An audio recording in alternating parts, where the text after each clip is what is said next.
어떤 율법 교사가 일어나 예수를 시험하여 이르되 선생님 내가 무엇을 하여야 영생을 얻으리까?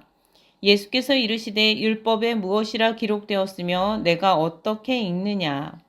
대답하여 이르되 내 마음을 다하며 목숨을 다하며 힘을 다하며 뜻을 다하여 주 너의 하나님을 사랑하고 또한 내 이웃을 내 자신같이 사랑하라 하였나이다. 예수께서 이르시되 내 대답이 옳도다. 이를 행하라. 그러면 살리라 하시니 그 사람이 자기를 옳게 보이려고 예수께 여짜오되 그러면 내 이웃이 누구니까? 예수께서 대답하여 이르시되 어떤 사람이 예루살렘에서 여리고로 내려가다가 강도를 만나매 강도들이 그 옷을 벗기고 때려 거의 죽은 것을 버리고 갔더라. 마침 한 제사장이 그 길로 내려가다가 그를 보고 피하여 지나가고 또 이와 같이 한 레위인도 그곳에 이르러 그를 보고 피하여 지나가되 어떤 사마리아 사람은 여행하는 중 거기 이르러 그를 보고 불쌍히 여겨 가까이 가서 기름과 포도주를 그 상처에 붓고 싸매고 자기 짐승에 태워 주막으로 데리고 가서 돌보아 주니라. 그 이튿날 그가 주막 주인에게 데나리온 둘을 내어주며 이르되 이 사람을 돌보아 주라. 비용이 더 들면 내가 돌아올 때에 갚으리라 하였으니 내 생각에는 이 세 사람 중에 누가 강도 만난 자의 이웃이 되겠느냐. 이르되 자비를 베푼 자니이다. 예수께서 이르시되 가서 너도 이와 같이 하라 하시니라.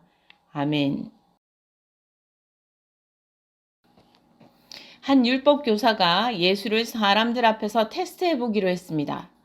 그는 율법 교사였어요. 그렇기 때문에 그가 율법에 대해 잘 알고 있었다 할 수 있겠죠.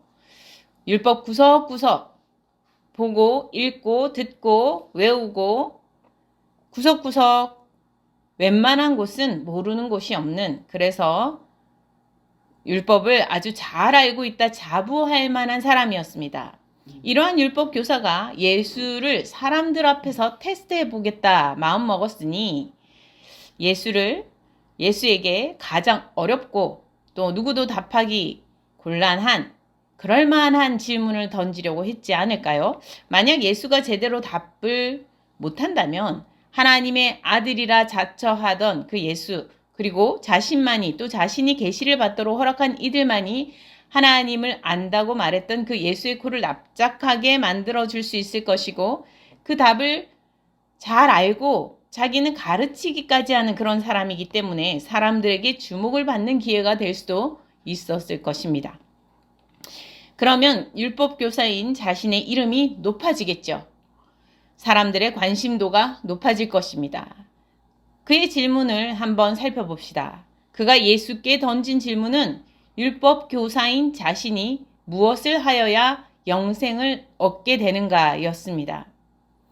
여러분, 무엇을 하여야 영생을 얻게 될까요? 우리는 영생을 얻을 수 있을까요? 대부분 영원한 생명까지는 별 관심이 없다 말할지 모르겠습니다. 단지 나는 오늘 이 땅에서 좀 잘 살고 싶어요. 이것이 오늘날 대부분의 사람들의 마음이 아닐까요?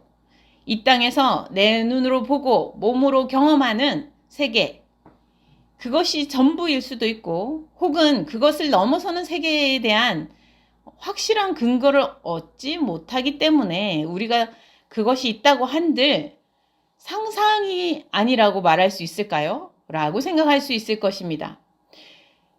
단지 상상일 뿐 실제와는 아무런 상관이 없을 수도 있는 것 아니겠습니까? 우리가 그래서 이렇게 생각한들 저렇게 생각한들 무슨 소용이 있을까요? 그러니 오늘 이 땅에서의 삶이 뭐더라고 생각하고 살 수밖에 없지 않겠습니까? 내일의 영원한 삶은 별 우리에게 의미를 부여해 줄 수 없을 것 같습니다. 이렇게 생각하는 사람들이 있을 것입니다. 그러나 인류 역사상 많은 경우 사람들은 이 땅에서의 삶이 끝이라고만 생각하지도 않았습니다. 인간이 이 땅에 나서 보고 듣고 경험하며 살다 가는 죽음 이전의 삶만이 인생의 삶이 아니라 죽음을 넘어선 세계가 있고 그 세계의 삶은 이 세계와 연결되어 있다 생각해 왔다는 것이죠. 이것은 기독교뿐만 아니라 다른 종교에서도 많이 나타납니다. 힌두교와 불교 등 윤회로 계속되는 삶을 이야기하죠. 그곳에서는 윤회 중에서 가장 높은 단계의 삶을 인간의 삶이라고 말하는데요. 그러나 인간의 삶도 번뇌가 가득한 고통의 삶이라고 하면서 그것에서 벗어나는, 그래서 윤회에서 완전히 벗어나는 방법이 열반과 해탈이라고 그렇게 얘기합니다. 그래서 열반과 해탈을 통해서 영혼과 안식을 얻는다 이렇게 말하죠. 또 유대교와 이슬람교, 기독교는 그 뿌리가 처음에 시작은 하나였지요. 유대교와 이슬람교와 기독교는 유일신의 심판과 구원을 통해서 지옥의 형벌과 천국의 영원한 삶이 있다 믿습니다. 그러나 우리나라 무속이나 일본, 인도 그런 토속신앙 등은 하늘과 땅과 산, 나무, 심지어 사물에까지 신이나 정령들이 깃들어 있다고 믿거나 죽은 조상들이 현세에 영향을 끼친다 하여 귀신들을 섬기거나 달래거나 하는 형태로 이 땅에서의 기복적인 삶을 추구하는 신앙의 형태들도 있습니다. 유교는 죽은 조상들이 영향을 끼칠 수 있다고는 하나 하늘의 뜻을 따라 자기 자신과 가정과 나라를 잘 다스리는 군주의 삶을 최고의 삶으로 꼽으며 또 가르치지요. 그러나 이 모든 종교들은 인간이 육신으로만,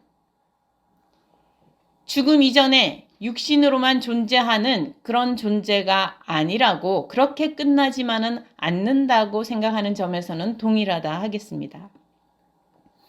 성경에서 일생의 삶과 부활은 유일해적인 것으로 말씀하고 있습니다. 내세의 심판과 구원이 동시에 일어난다고 하죠. 성경은 구원 얻어 영생을 얻는 삶을 가르쳐주고 있습니다. 영원한 하나님께서 영생을 선물하시기 때문입니다. 율법교사는 자신이 하나님께 구원을 얻어 영원한 삶을 얻는 방법을 지금 예수께 묻고 있는 것입니다. 이때 예수께서 그에게 되물으시는데요. 율법에 무엇라 기록되어 있느냐? 너는 어떻게 읽었느냐? 이렇게 물으십니다. 그는 율법 교사였기 때문이지요. 율법 교사가 대답하였습니다. 내 마음을 다하고 목숨을 다하고 힘을 다하며 뜻을 다하여 주 너의 하나님을 사랑하고 또한 내 이웃을 내 자신같이 사랑하라 하였나이다. 그는 너무도 잘 알고 있었고 너무도 정확한 대답을 하였습니다. 그러자 예수께서 말씀하십니다. 내가 옳다. 이대로 행하면 살 것이다. 다시 말해 이대로 행하면 영원히 살 것이다 라고 답해 주신 것이죠. 알고 그대로 행하는 자에게 복이 있습니다. 영생은 하나님의 말씀대로 자신을 창조하시고 돌보시는 하나님을 사랑하고 이웃을 제 몸처럼 사랑하는 그런 자에게 주시는 은혜입니다.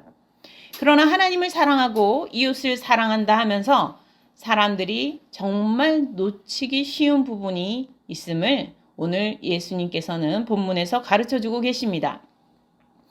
이때 율법교사는 자신이 옳게 보이려고 또 질문을 던진다라고 성경에 보면 기록되어 있는데요. 이미 예수께서 내가 옳다 이렇게 인정해 주시지 않았습니까? 그것만으로도 감사히 생각하고 가서 그렇게 행하라 하시면 가서 그대로 행하려 할 수도 있는데 그것이 성에 차지 않았나 봅니다. 사람들 앞에서 한 번 더 옳다 여김을 받고 칭찬받고 높임받고 싶었던 것 같아요. 자신을 옳게 보이려고 또 질문을 했다라고 기록하고 있습니다. 무슨 질문을 했습니까? 그러면 내 이웃이 누구니까? 이렇게 물었지요. 이웃을 사랑하라 하였는데 누구를 사랑하면 됩니까? 이런 질문이지 않습니까? 제가 누구를 사랑하면 되죠? 배우자를 만날 때 사람들이 내가 누구를 사랑해야 될까 고민을 하겠죠. 내가 누구를 내 배우자로 사랑하면 될까 이렇게 생각하는 것이죠. 이웃을 사랑하라 할 때에 누구를 사랑하면 될까요? 이와 비슷한 질문이라 하겠습니다. 성경에 이웃으로 자기 형제나 이스라엘 민족을 언급하면서 그들을 선대하라고 반복하여 성경에서는 말씀하고 있습니다. 아마 이 율법 교사는 형제 혹은 이스라엘 민족인 주변 이웃들에게 선하게 행하고 또 자기 자신처럼 사랑하는 일들을 어느 정도 해왔으리라 짐작할 수 있습니다. 왜냐하면 그가 칭찬을 듣기 위해 지금 이 질문을 한 거거든요. 자기가 옳다 여김을 받기 위해 이 질문을 했다라고 기록하고 있습니다. 그러니 그는 분명 옳다 여김을 받을 만한 칭찬 들을 만한 일들을 해왔다는 것이죠. 예수께서도 그를 향해 이스라엘 중에 이는 귀하고 참 귀한 사람이다 이렇게 칭찬하고 보내실 수도 있었을 텐데요. 그런데 오늘 예수께서는 새로운 말씀을 하십니다. 예수께서는 그를 중심으로 보고 계셨습니다. 그가 예수를 사람들 앞에서 테스트하려 하고 또 스스로를 옳게 보이려 하는 것을 이미 알고 계셨습니다. 자신을 옳게 보이려고 하는 마음, 사실 저는 이 마음을 한편 잘 이해할 수 있을 것 같습니다. 율법 교사라면 지당하게 늘 자신을 옳게 보이려고 애써야만 하는 상황이 벌어지게 되겠지요. 자기를 옳게 보이려고 애써 왔을 것입니다. 그래서 옳게 보이기 위해서 선을 행하는 일도 실제로 많이 행했을 수 있습니다. 제사장, 레위인뿐 아니라 사람들 앞에 서게 되는 일을 하는 사람이라면 누구라도 자신을 옳게 보이고자 하게 됩니다. 자신을 옳게 보이고자 노력하게 되지요. 그러다 이것이 지나치게 되면 선을 행하는 것과 옳게 보이고자 하는 것이 앞뒤가 달라지고 주객이 전도되는 사건들이 일어나기도 합니다. 그래서 어느 순간 옳게 보이고자 하는 마음만 남고 선을 행하고 자비를 행하는 그 중심은 잃어버리는 그러한 상황이 발생한다는 것이죠. 생각보다 이러한 일들은 우리 마음에서 흔히 일어나고 우리 일상에서 흔히 일어난다 할 수 있겠습니다. 제사장과 레위인들은 옳게 보여야 하는 자리에 있지요. 자비를 행하는 일이 옳은 일임에도 불구하고 그들은 오늘 본문의 내용에 나오는 등장하는 모습을 보면 실제로는 자비를 행하지 못하고 있는 모습을 보여주고 있습니다. 옳게 보이기는 하나 옳게 행하지는 못하는 삶을 살아가고 있는 것이죠. 옳게 보이는 것 자체에 과하게 집중하고 목숨을 걸고 살아가는 상황이 발생할 수 있다는 것입니다. 그러다 보면 선과 악이 오히려 뒤섞이고 선을 악이라 말하고 악을 선이라 생각하는 착각이 일어날 수도 있는 것이죠. 그러다 자기도 모르게 어느새 타인의 목숨을 죽어가는 사람을 일으키지 못하고 죽어가는 사람을 죽도록 내버려 두게 되는 사람을 죽음에 몰아넣는 상황에 서 있게 될 수도 있는 것입니다. 예수께서 이러한 그 선한 사마리아인 비유를 오늘 들려주십니다. 배경은 어떻습니까? 당시 강도들이 들끓던 예루살렘과 여리고로 이어지는 길이에요. 예루살렘이 이스라엘 중심의 아주 중요한 수도이지 않습니까? 그런데 여리고도 아주 역사가 깊은 도시입니다. 고고학적으로 발굴된 도시 중에서도 상당히 오래된 도시에 속하는데요. 이 오래된 도시에 역사가 있는 이 도시에 예루살렘과 여리고로 오고 가는 그러한 사람들이 많이 있었던 것이죠. 그 길은 상당히 강도들이 많이 있었다고 하는데요. 예수님 시대 외에도 강도들이 많아 수비대를 두어서 지켜야 하는 일들이 발생하기도 하였다고 합니다. 강도를 만난 사람은 가진 것을 빼앗기고 많이 맞아서 옷도 찢기고 거반 죽을 지경이 되어 있었습니다. 마침 그 길을 지나가는 이들이 있었는데요. 얼마나 다행입니까?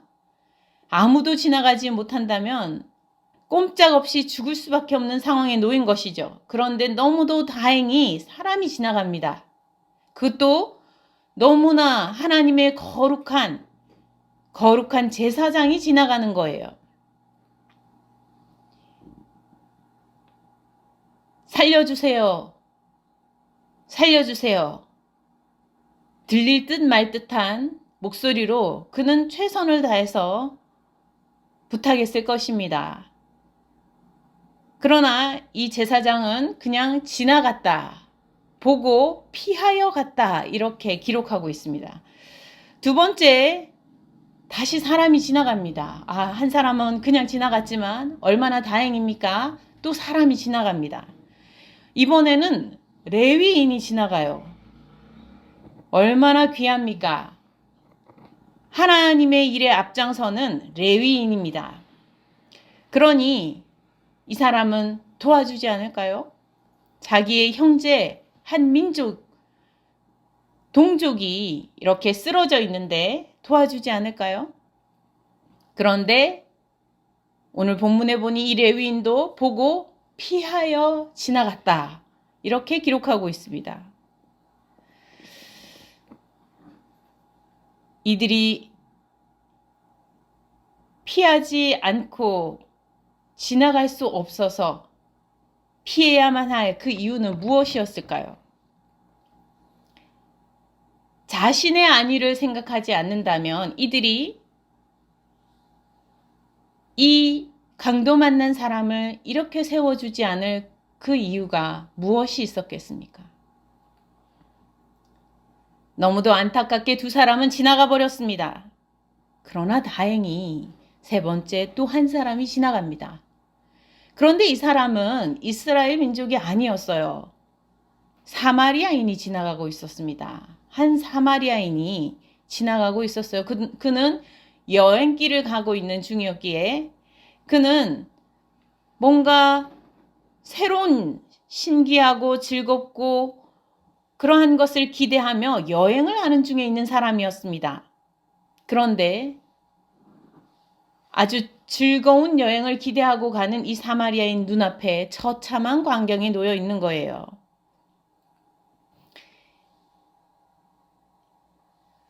너무도 많이 맞아 거의 죽을 지경이 되어 있는 사람이 눈앞에 있었습니다. 모든 것은 빼앗겼고 옷도 다 찢기고 빼앗기고 만 불쌍한 사람이 있었습니다.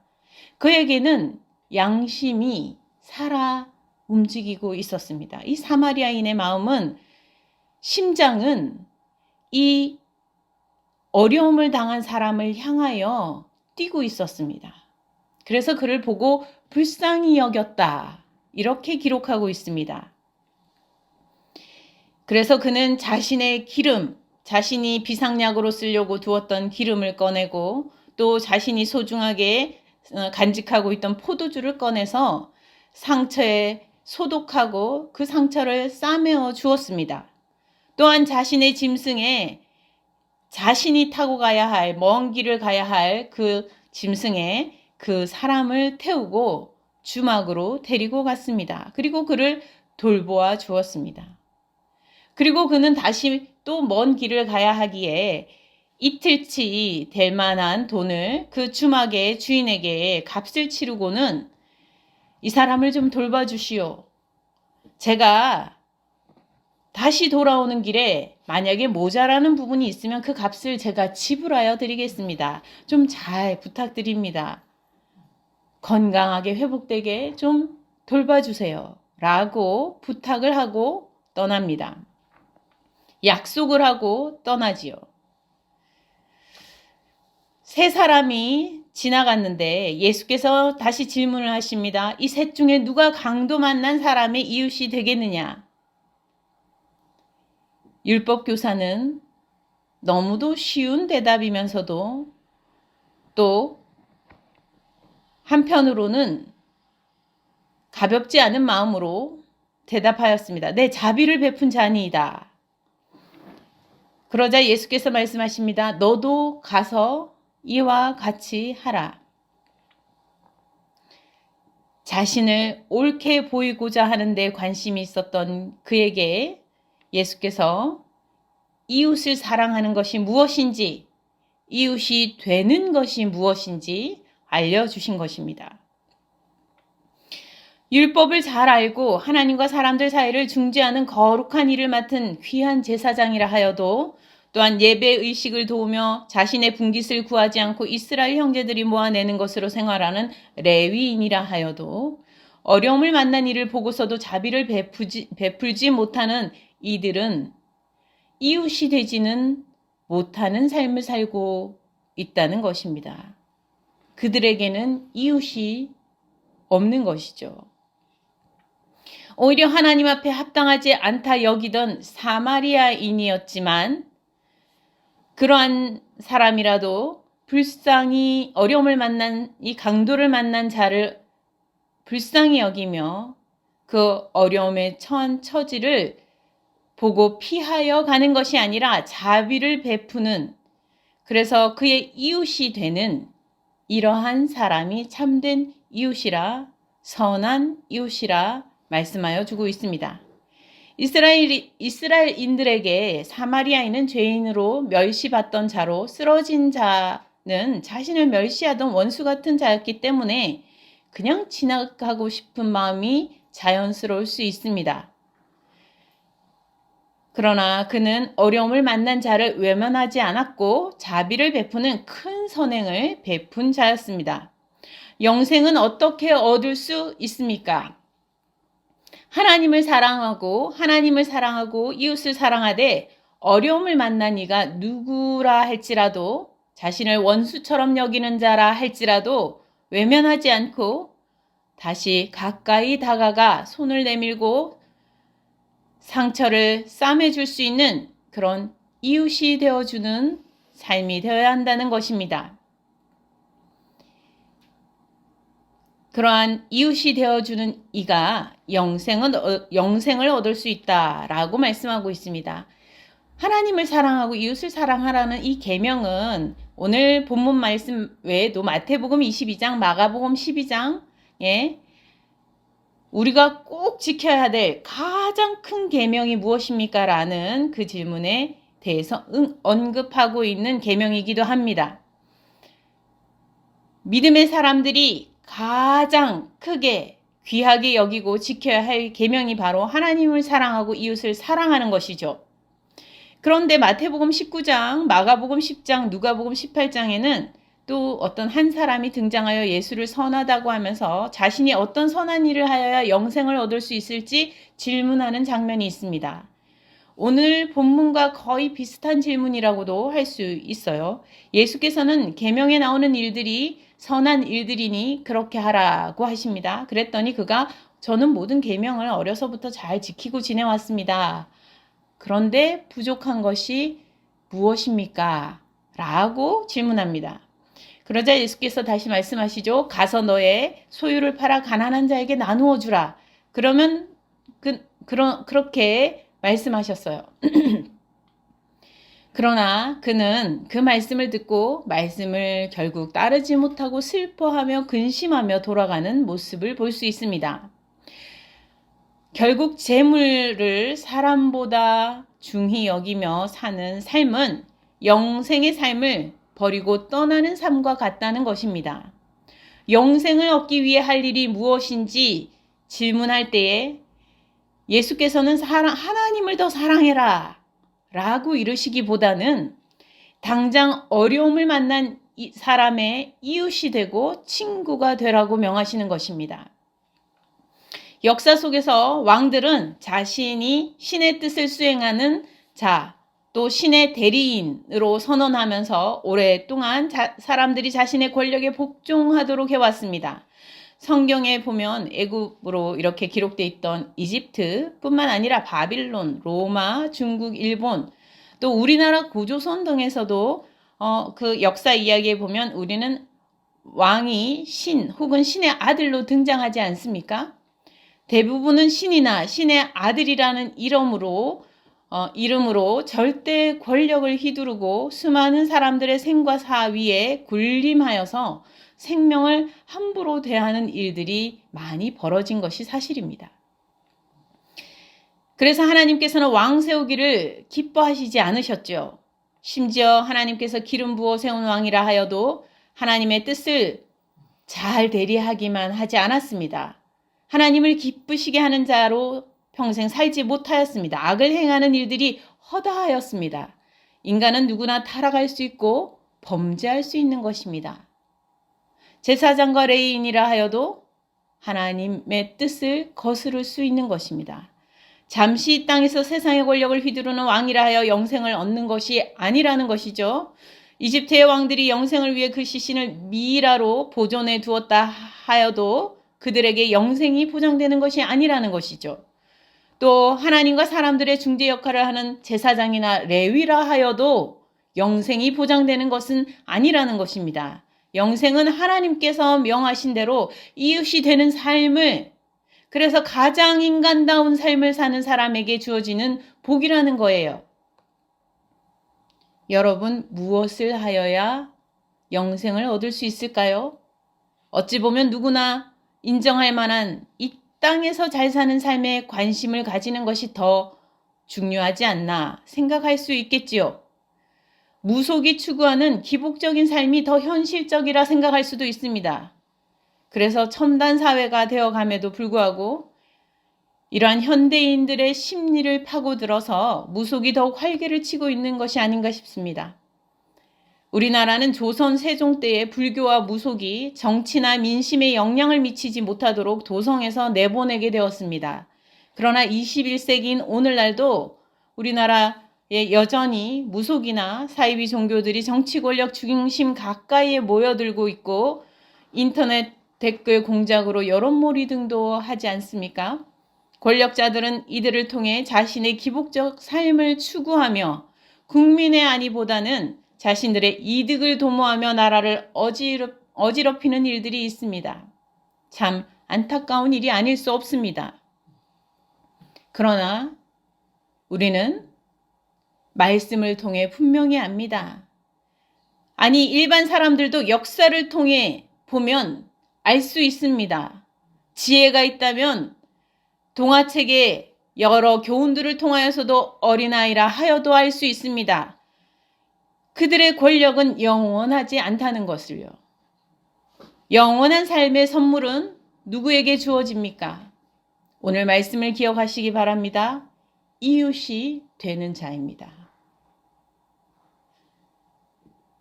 우리 모두 주님의 말씀을 기억하고 이웃이 되는 자의 삶을 살아가도록 합시다. 함께 기도하시겠습니다. 하나님 아버지, 하나님을 사랑한다 하면서 이웃이 되지 못하며 살아온 우리의 지난 삶을 돌아봅니다. 주님, 불쌍히 여겨 주시옵소서. 나를 옳게 보이고는 싶어 하였으나 옳게 행할 기회를 버린 일들이 많았음을 주님 고백합니다. 용서하여 주옵소서. 어려움에 처해 있고 아픔에 고통당하고 신음하고 있는 이웃을 외면하지 않는 일이 옳은 일임에도 불구하고 마땅한 일임에도 불구하고 우리는 무관심한 것이, 자비를 베풀지 않는 것이, 선을 행하지 않는 것이 악이 아니라며 당연히 그렇게 행하여도 된다 생각하며 살아왔습니다. 주님, 불쌍히 여겨 주시옵소서. 용서하여 주시옵소서. 우리의 마음을 새롭게 하여 주시고 우리의 심장이 살아있게 하여 주셔서 고난과 아픔 가운데 놓여있는 이웃을 향하여 우리의 심장이 뛰게 하여 주시옵소서. 그들의 아픔이 보이게 하시고 보일 때에 피하지 않게 하여 주시고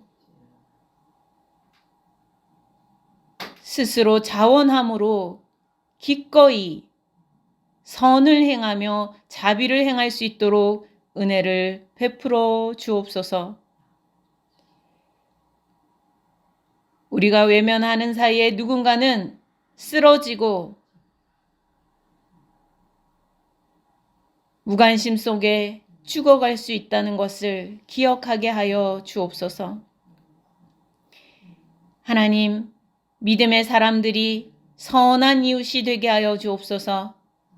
우리 비전 하나님교회 성도들과 한국교회 성도들과 세계교회 성도들이 믿음의 선한 이웃이 되는 사람들이 되게 하여 주시옵소서.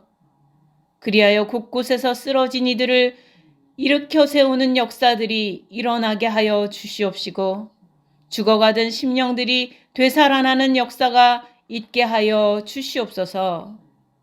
모든 것 주님께 맡기옵고 예수 그리스도 이름으로 기도드립니다. 아멘.